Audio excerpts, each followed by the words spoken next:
नमस्कार दोस्तों, मैं हूं अंकित और स्वागत करता हूं आपका अंकित्स नॉलेज कॉर्नर में। आज की इस वीडियो में हम जानेंगे दुनिया के सबसे बड़े ड्रग लॉर्ड पाब्लो एस्कोबार के बारे में।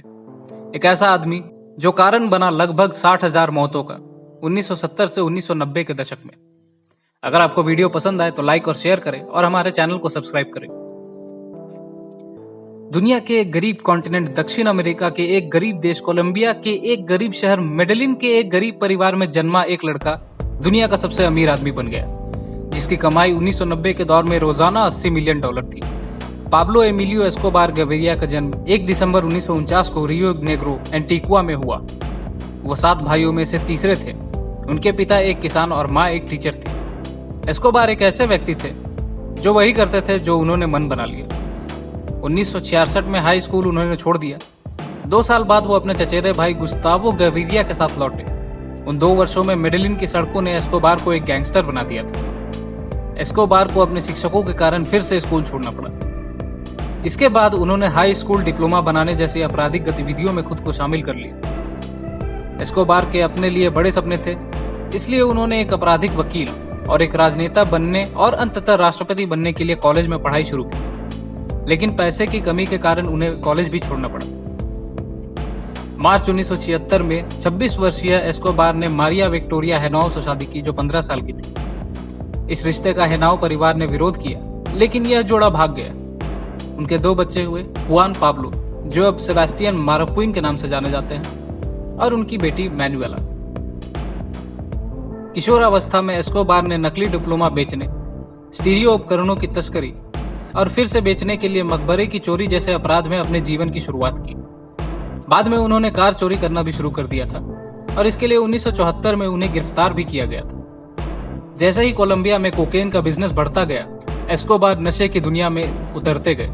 वो इन नशीली चीजों की तस्करी करते थे। 1970 का दशक अभी आधा पार ही हुआ था कि एस्कोबार ने अपना ड्रग कार्टेल भी स्थापित कर लिया था, जिसे मेडेलिन कार्टेल के नाम से जाना जाता था।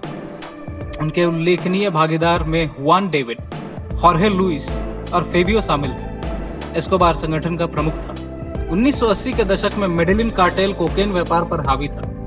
ये लोग अमेरिका में अपने कोकेन को बेचते थे। कई तरीकों से इस कोकेन को अमेरिका पहुंचाया जाता था। कभी कभी तो जीन्स में भी कोकेन को फ्यूज करके पहुंचा देते थे और वहां पे उसे केमिकली एक्सट्रैक्ट कर लिया जाता था। तरीके बहुत थे।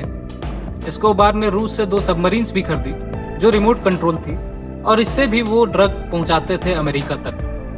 और कभी कभी तो प्लेन से पैराशूटिंग के द्वारा सीधे नाव पर कोकेन पहुंचाई जाती थी। इसने एस्कोबार को तेजी से इतना शक्तिशाली बना दिया कि उनकी सारी संपत्ति करीब 30 बिलियन डॉलर की हो गई।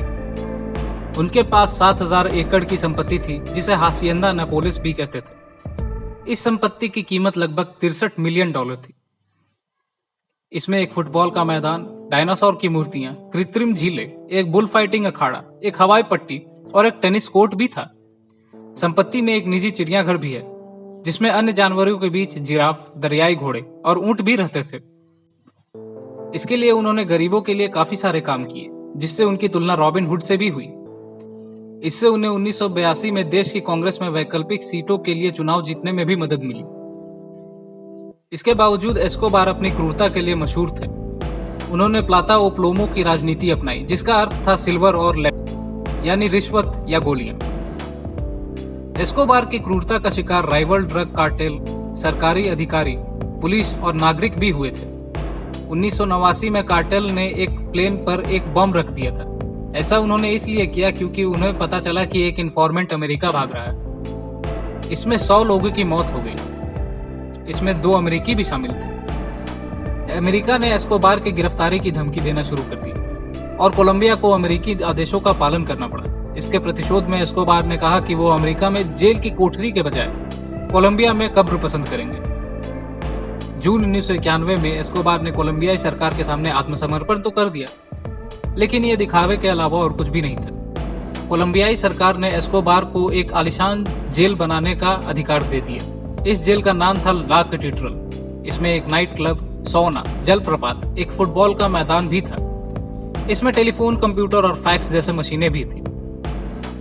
एक दिन एस्कोबार ने कार्टेल के 2 सदस्यों को ला कैथेड्रल में प्रताड़ित करने के बाद मार दिया। अधिकारियों ने उन्हें कम सुविधा वाली जेल में ले जाने का फैसला किया। यह खबर सुनकर एस्कोबार भाग गए और लगभग 16 महीने तक भटकते रहे, पुलिस से बचते हुए। उन्होंने 1993 में अपना 44वां जन्मदिन मनाया। दूसरी ओर कोलंबियाई सरकार और अमेरिकी ऑफिशियल्स मिलकर उनकी खोज में लगे हुए थे। उन्होंने उनकी लोकेशन को पिन पॉइंट किया और उस बिल्डिंग में रेड मार दी जहां वो छुप रहे थे।